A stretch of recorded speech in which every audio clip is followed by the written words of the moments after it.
عربی کے ہم اردو کا سبق نمبر 1 کا خلاصہ پڑھیں گے عرفان ادب کی کتاب سے۔ تو آپ لوگ کو اگر آسان لگے تو آپ یہاں سے بھی یاد کر سکتے ہیں، یہ فل مکمل ڈیٹیل میں ہے جو کہ 10 نمبر کا آتا ہے۔ چلیں ہم اپنے سبق کی طرف چلتے ہیں۔ جو ہمارا پہلا سبق ہے اس کا نام ہے اسوہ حسنہ صلی اللہ علیہ وآلہ وسلم خطبہ، جو کہ کس نے فرمایا ہے؟ سید سلیمان ندوی نے۔ تو تعارف وغیرہ تو اس کا اتنا امپورٹنٹ نہیں ہے، وہ MCQs کے لحاظ سے آپ پڑھ سکتے ہیں۔ تو ہم سب سے پہلے اس کے خلاصے کی طرف چلتے ہیں۔ تو چلے ہم اس کے خلاصے کی طرف آتے ہیں۔ یہاں سے خلاصہ شروع ہو رہا ہے تو ہم پڑھنا شروع کرتے ہیں۔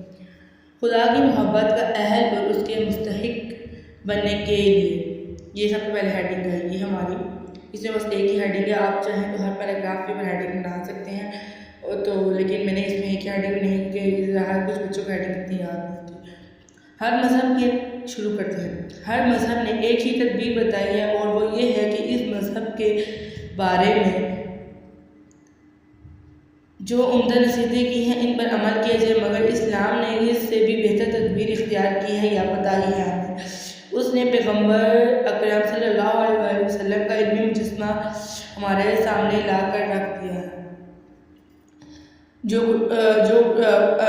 سامنے لا کر رکھ دیا ہے، اور آپ صلی اللہ علیہ وسلم کو خدا کی محبت کا اہل بتایا ہے، اور آپ صلی اللہ علیہ وسلم کو خدا کی محبت کا اہل بتایا ہے۔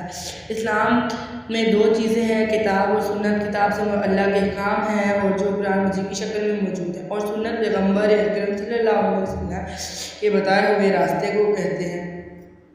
ایک مسلمان کی رہنمائی پہ عمل پر رکھی گئی ہے۔ اس دنیا کا نظام مختلف پیشوں کے ذریعے چل رہا ہے، جس میں بادشاہ، رئیس، حاکم، محکوم، قاضی، فوجی، افسر، غریب، دولت مند، تاجر اور سوداگر، اور امام اور پیشوا وغیرہ ہر قسم کے لوگ ہیں۔ ان تمام لوگوں کو اپنی زندگی میں رہنمائی کے لیے ایک علمی نمونے کی ضرورت ہے جو انہیں نبی کریم صلی اللہ علیہ وسلم کی سیرت سے ہی ملتی ہے۔ ایک حاکم کے لیے محکوم کی زندگی، اور غریب کے لیے دولت مند کی زندگی، یا محکوم کے لیے حاکم کی زندگی، امیر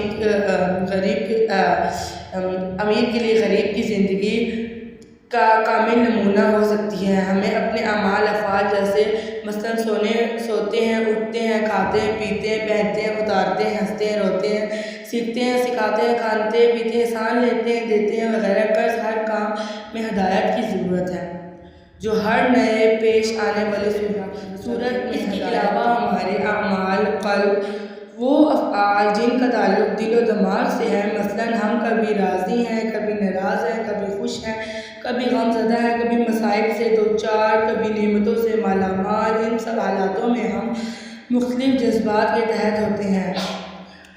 اس کے بعد یہاں تک ہم کریں گے، اس کے بعد ہم نیکسٹ پیراگراف میں آتے ہیں۔ آپ صلی اللہ علیہ وسلم صحیح جذبات اور کامل اخلاق کا مجموعہ تھے۔ وہ کبھی مکے کے تاجر اور بحرین کے خزینہ دار، کبھی غریبی میں شعیب ابی طالب نے محصور، تو کبھی سلطان عرب، کبھی بدر حنین میں سپہ سالار، تو کبھی معرکہ احد میں صابر، تو کبھی صفا کی درسگاہ کے معلم، کبھی واطع، تو کبھی بس ہم پیچھے تک کریں گے، اس کے بعد سے ہم یہ نہیں کریں گے سارا، ہم اگلے پیراگراف پہ چلتے ہیں۔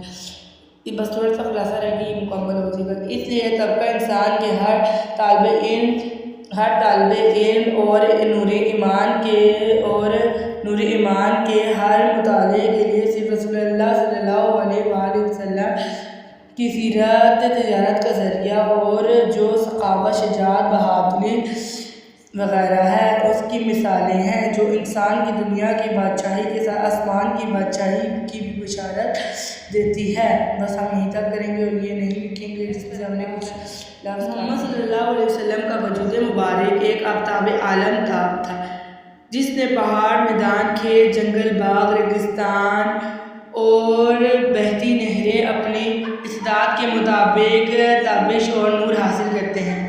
اس دنیا کا ہر انسان چاہے تو وہ کسی بھی حالت میں ہو، پیغمبر اسلام کی زندگی اس کے لیے کامل اور بہترین نمونہ ہے۔ اسی لیے اعلان اعلان نبی نے فرمایا اگر تمہیں خدا کی محبت کا دعویٰ ہے تو آؤ میری پیروی کرو اور اللہ بھی تم سے محبت کرے گا۔ تو آج کا خلاصہ ہمارا یہیں پہ ختم ہوتا ہے۔ اگر ویڈیو اچھی لگی تو لائک کریں، سبسکرائب کریں۔